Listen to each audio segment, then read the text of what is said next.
Ang buong makinarya ng administrasyon, ng pink, ng pula, ng dilaw ay nagsama-sama na at ito ay in full swing na ngayon to discredit si Sara Duterte.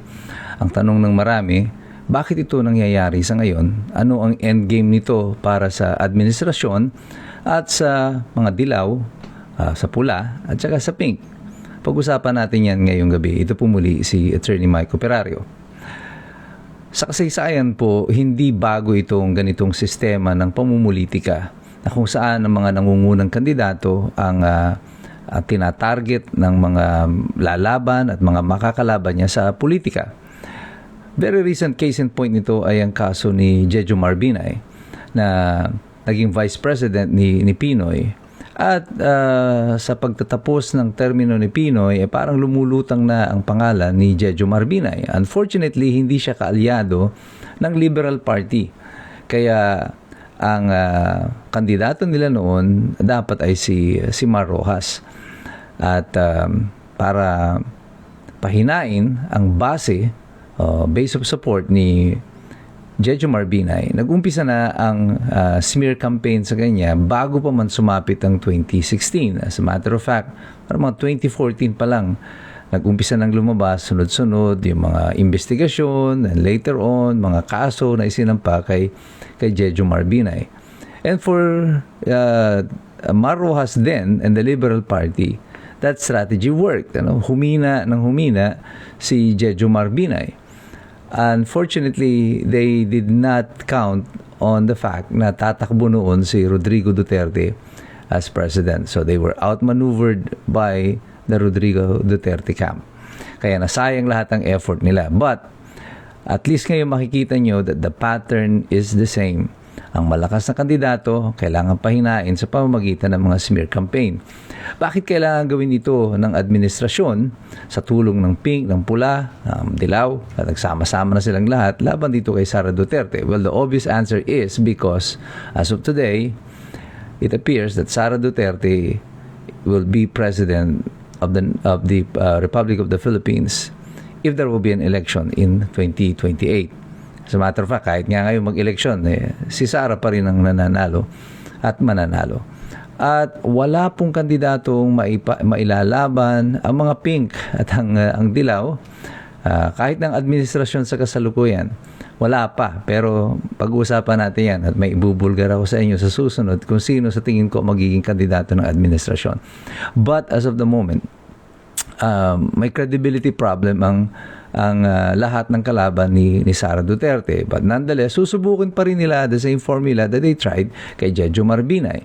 At itong si Madriaga na kanilang inilulutang na parang witness daw, star witness against kay Sara Duterte.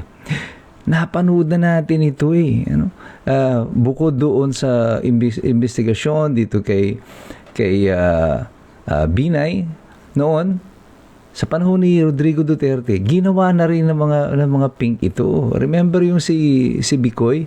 At basahin mo yung statement ni Madriaga, pati yung mga style ng testimonya ni Bicoy, parehong-pareho.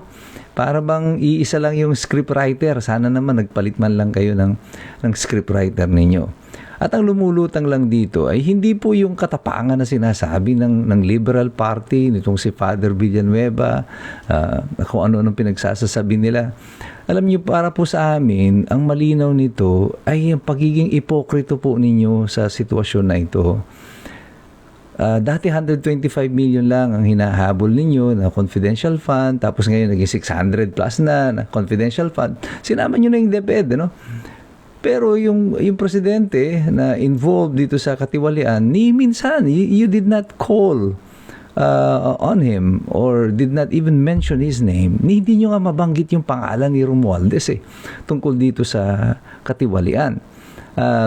Parang mayroon kayong amnesia, nakalimutan nyo ng lahat. At ngayon, pinaiikot nyo ang sambayan ng Pilipino at kinukumbinsi kami na wag naming pansinin itong nangyayari na ito sa flood control. Ang pansinin namin ay si Sara Duterte. Ganito katanga ang tingin nila sa mga Pilipino. This is how they disrespect the Filipino people. Yung intelligence ng mga mamamayan, ganito ang kanilang pagtrato sa atin. Akala nila Sa pamamagitan ng mga diversionary tactic nito, mauutupan nila ang mga Pilipino. Kinukumbinsi tayo, huwag niyong panuorin yung flood control, huwag niyo nang pansinin si Martin Romualdez, huwag niyo nang pansinin si BBM tungkol dyan. Itong pansinin niyo yung kaso ni Sara Duterte. At hindi lang sapat na isa lang, nakita niyo yung kanilang inilatag na papel, ang taas-taas ng kanilang mga complaints, yung taas nung 1 billion or 2 billion pesos na binibigay di umano kina Romualdez, ni Zaldico, at kay Bongbong Marcos. Ang nakita ko nga yung stack ng papel na yon sa kasong sinampan nila sa ombudsman daw. Naalala ko yung pera At ang malinaw na malinaw dito ngayon, itong pink at yung dilaw, hindi lang simple alliance ang nangyayari, pati doon sa alliance, sa pagtatakip ng lahat ng mga ginawa nitong administrasyon ay kasabwat na silang lahat. Hindi ka magiging kasabwat kung hindi ka nakinabang dyan. At hindi ka mag-e-effort ng ganyan, ng ganun-ganun lang. 1.7 trillion ang nawawalang pera, at kung ikaw ay aatasan para pagtakpan ito, syempre, papayag ka ba naman ng kakaning itik lang ang sa iyo? It has to be substantial. At ito yung si Madriaga, ganito rin ang estilo. Lahat ito ay preparation para doon sa pagpa-file ng impeachment laban kay Sara Duterte. Sinabi ko na sa inyo, noon pa, this will be the target. At pagkatapos, iisa-isahin yung mga kakamping senador ni Sara Duterte. And this is happening right now, exactly as I predicted.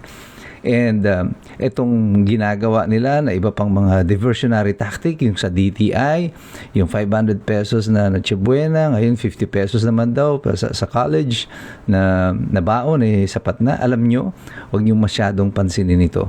Sapagkat ang tawag dito is another diversionary tactic.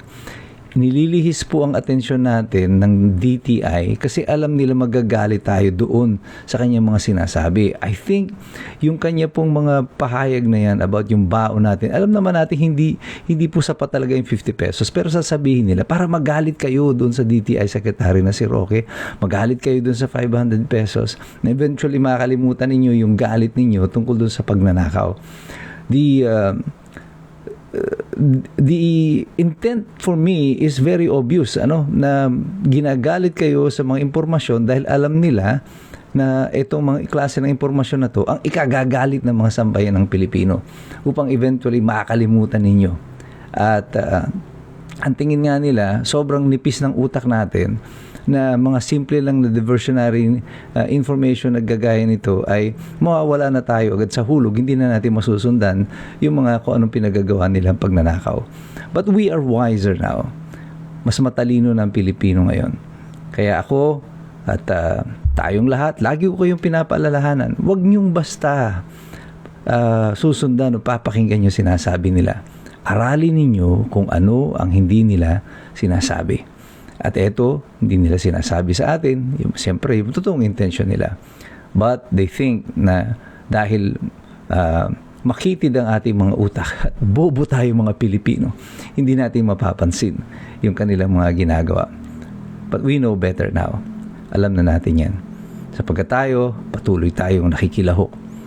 Tayo'y nagmamasid, tayo'y patuloy nag-i-engage dito sa usapin na ito.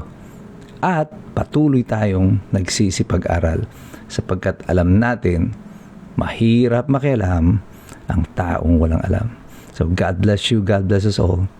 Mabuhay ang Republika ng Pilipinas.